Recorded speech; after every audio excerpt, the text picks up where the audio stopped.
जो सुजीत सिन्हा कहाँ जेल में बंद थे, चाईबासा में, उनको वहां से ट्रांसफर कहाँ, पलामू कर दिया गया था।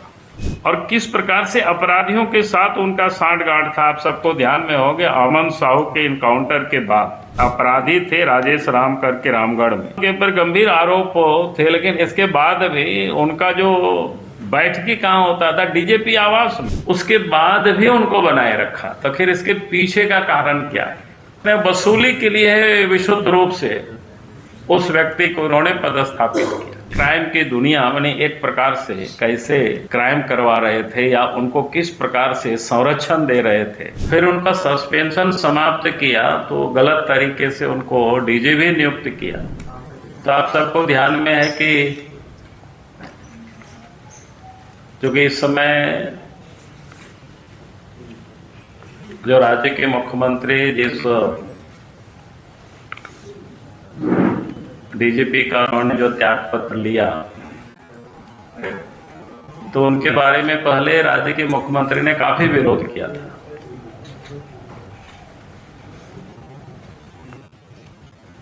और विरोध ही नहीं किया, बल्कि जब वो राज्य के मुख्यमंत्री बने तो 2 वर्षों तक उनको निलंबित भी रखा, सस्पेंड भी रखा।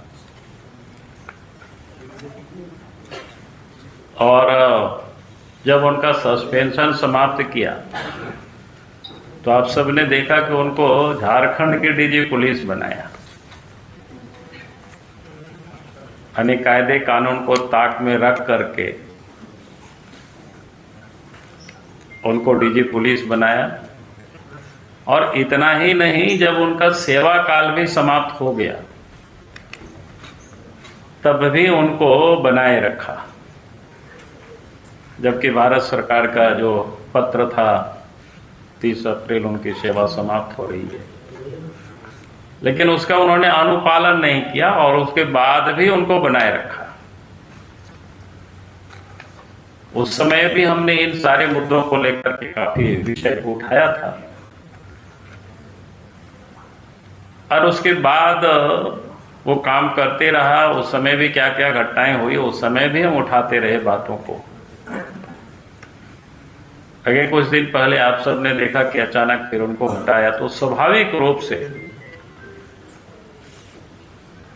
हमारे जैसे या हमारे मन में ही नहीं, बल्कि मैं समझता हूं कि समस्त झारखंड के लोगों के मन में एक सवाल उभरा कि भाई आखिर जिस व्यक्ति का उन्होंने विरोध किया लंबे समय तक, और उन्होंने मुख्यमंत्री ने उनको 2-2 साल तक सस्पेंड रखा, निलंबित रखा, फिर उनका सस्पेंशन समाप्त किया तो गलत तरीके से उनको डीजी भी नियुक्त किया। और जब भारत सरकार ने उनकी सेवा को समाप्त कर दिया उसके बाद भी उनको बनाए रखा, तो फिर इसके पीछे का कारण क्या है? तो निश्चित रूप से कुछ ना कुछ तो कारण रहा होगा, तभी उन्होंने जिनका विरोध करता हो, जिनकी सेवा समाप्त होने के बाद भी इनको बनाए रखा। तो हमारे जैसे झारखंड के लोगों के दिलों में एक बात तो जरूर तैरती है कि आखिर कारण क्या है? जिस व्यक्ति का कोई विरोध करता हो, निलंबन भी करता है, फिर पदस्थापित भी करता है, और उनके कामों को पदस्थापित नहीं बल्कि एक्सटेंशन भी कर रहा है और फिर उनसे रिजाइन भी ले रहा है, तो ये अपने आप में कई एक सवाल पैदा होता है। तो जितना कुछ भी जानकारी प्राप्त करने की मैंने कोशिश की, तो उससे लगा कि एक प्रकार से अगर हम कहें तो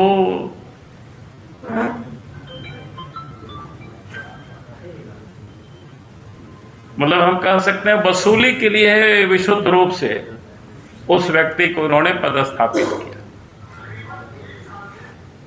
ताकि अधिक से अधिक वसूल करके मुख्यमंत्री को पहुंचा सके। उसमें से चाहे लॉटरी हो, चाहे गाय की तस्करी हो, अवैध खनन हो, जमीन का धंधा हो, रंगदारी हो, छाया दोहन करना, यानी एक प्रकार से जितनी भी रास्ते से जो काली कमाई हो सकता है, यानी एक प्रकार से काली कमाई के लिए उन्होंने एक प्रकार से साम्राज्य जिसको कहते हैं कि स्थापित कराया। क्योंकि उस काम में भी हमने पहले एक विषय को कहा था कि भाई एक लोगों को फिर उन्होंने लगाया जिसका आप सब लोग देखते होंगे। बाद में जब वो हट गए दूसरे डीजीपी बने, क्योंकि पहले उन्हीं के पास सीआईडी भी था, उन्हीं के पास एसीबी भी था। अब जिन लोगों उनके जो कलेक्शन मास्टर थे, कलेक्टर जिसको कह सकते हैं, उनके लिए आजकल तो हम देख रहे हैं अखबारों में भी उनके ऊपर शायद एफआईआर हुआ, जांच पड़ताल चल रहा है। कोई इंस्पेक्टर गणेश सिंह थे, ऐसे कई लोग थे, रंजीत राणा थे, बिचौलिया कोई मनीष गुप्ता, हरियाणा के कोई किसान, ऐसे जैसे लोगों ने जो अवैध धंधा का जिसको कहते हैं कारोबार लोगों ने संभाला था। तो आज सरकार को उन सारे लोगों के ऊपर भी कार्रवाई करनी चाहिए। आप सबको ध्यान में है कि जिस प्रकार से शराब घोटालों को लेकर के हमने मुख्यमंत्री को पहले भी पत्र लिखा था, आप सबके संज्ञान में है, पहले भी मैंने आप सब लोगों को बताया था, लेकिन सरकार ने पूरे 2 वर्षों तक कोई संज्ञान नहीं लिया उस पर। और जब उस शराब को लेकर के छत्तीसगढ़ में केस हुआ और छत्तीसगढ़ की सरकार ने उन सारे केस को सीबीआई को जांच के लिए ट्रांसफर कर दिया, तो फिर एकाएक आप सबको ध्यान में आया, कुछ समय पहले भी मैंने कहा था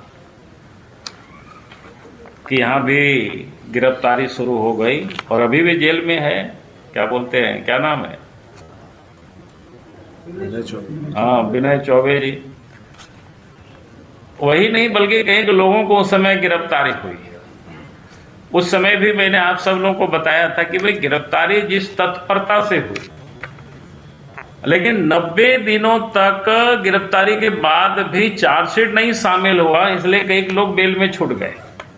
वो बेल मिल गया। आप सबके संज्ञान में है कि शराब घोटालों में भी यानी क्या कहते हैं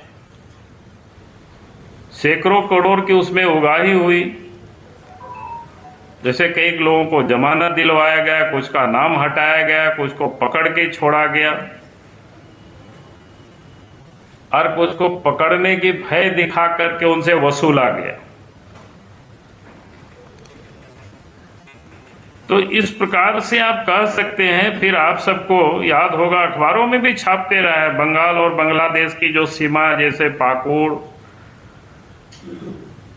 धनबाद, इन सारे क्षेत्रों में लॉटरी का एक बड़ा धंधा। कोई धनबाद में तो किसी का कोई झुनझुन वाला का भी नाम है सारे।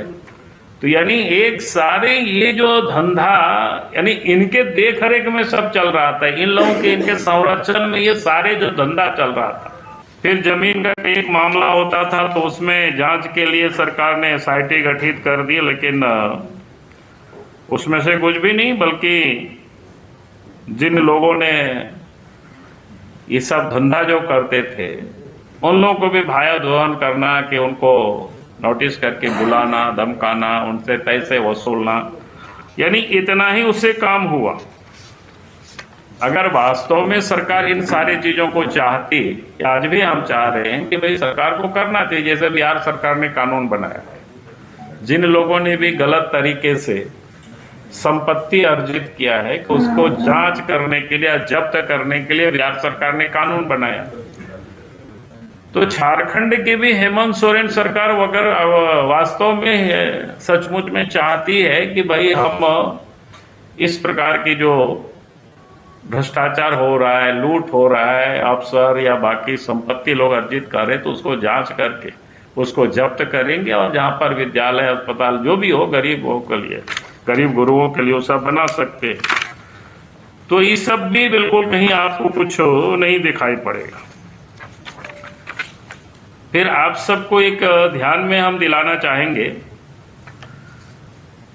कि गुजरात पुलिस के इनपुट पर, माने उनके सूचना पर, जो एक बार धनबाद में जो कफ सिरप बोला जिसकी काफी चर्चा हुई, डीजीपी का टेलीफोन जाता है और वो कहता है कि भाई इसको आप छोड़ दीजिए, इसको सीआईडी इसको टेक ओवर करेगी। लेकिन उसके बाद आज तक पता नहीं चला कि उसका क्या हुआ, उस नशे के कारोबारी को किसने संरक्षण दिया, जिन लोगों ने बच्चों के भविष्य के साथ, जीवन के साथ जो खिलवाड़ करता है। मैंने इसलिए इन बातों को बताया कि किस प्रकार से मैंने लूटने की, किस प्रकार से या पैसा कमाने का किस प्रकार से तैयार किया गया और कैसे कैसे किन किन क्षेत्रों में लोगों ने इस पर प्रारंभ किया है।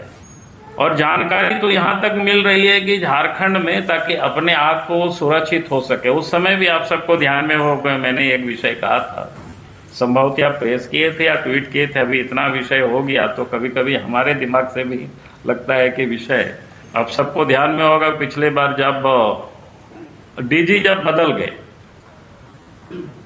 गए नहीं, उनके से एसआईबी और सीआईडी का, एसीबी और सीआईडी का जो डीजी पद से उनको हटा दिया गया, तो एक्साइज ऑफिस से किस प्रकार से कागज पत्तर फाइल वहां से रातों रात टेम्पो में बाकी उसको ले गया वहां से। हमारे पास तो जानकारी है कई एक ऐसे महत्वपूर्ण फाइल है जिसका उन्होंने पेन ड्राइव बना लिया है और दिल्ली और हरियाणा से बैठ करके मुख्यमंत्री का भी एक्सटॉर्शन कर रहा है। तो ये आप कह सकते हैं कि बहुत बड़ा झारखंड में लूट का एक प्रकार से अड्डा बना हुआ था, या उनके सारे संरक्षण में। और आप दिल्ली और हरियाणा से बैठ करके शायद सीएम को भी ब्लैकमेल कर रहे हैं क्या। और मैं कहूंगा कि और किस प्रकार से अपराधियों के साथ उनका सांठगांठ था। आप सबको ध्यान में होंगे, अमन साहू के इनकाउंटर के बाद जो सुजीत सिन्हा कहाँ जेल में बंद थे, चाईबासा में, उनको वहां से ट्रांसफर कहाँ पलामू कर दिया गया था। अब सबके संज्ञान में विषय सब ओपन आया हुआ है। तो किसी भी, कोई भी इस प्रकार के जो अपराधी होते हैं सामान्यतया जहां कहीं भी, तो उनको अपना क्षेत्र से उनको दूर रखा जाता है, या यहाँ उल्टा हुआ था। तो ये सारे जो कनेक्शन है वो बिल्कुल स्पष्ट है कि क्राइम की दुनिया माने एक प्रकार से कैसे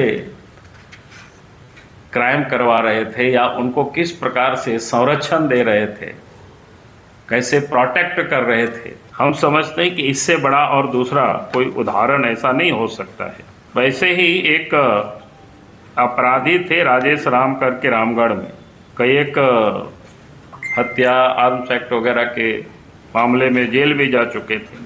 लेकिन उनका लोग बता, उनके ऊपर गंभीर आरोप थे, लेकिन इसके बाद भी उनका जो बैठकी कहाँ होता था, डीजीपी आवास में।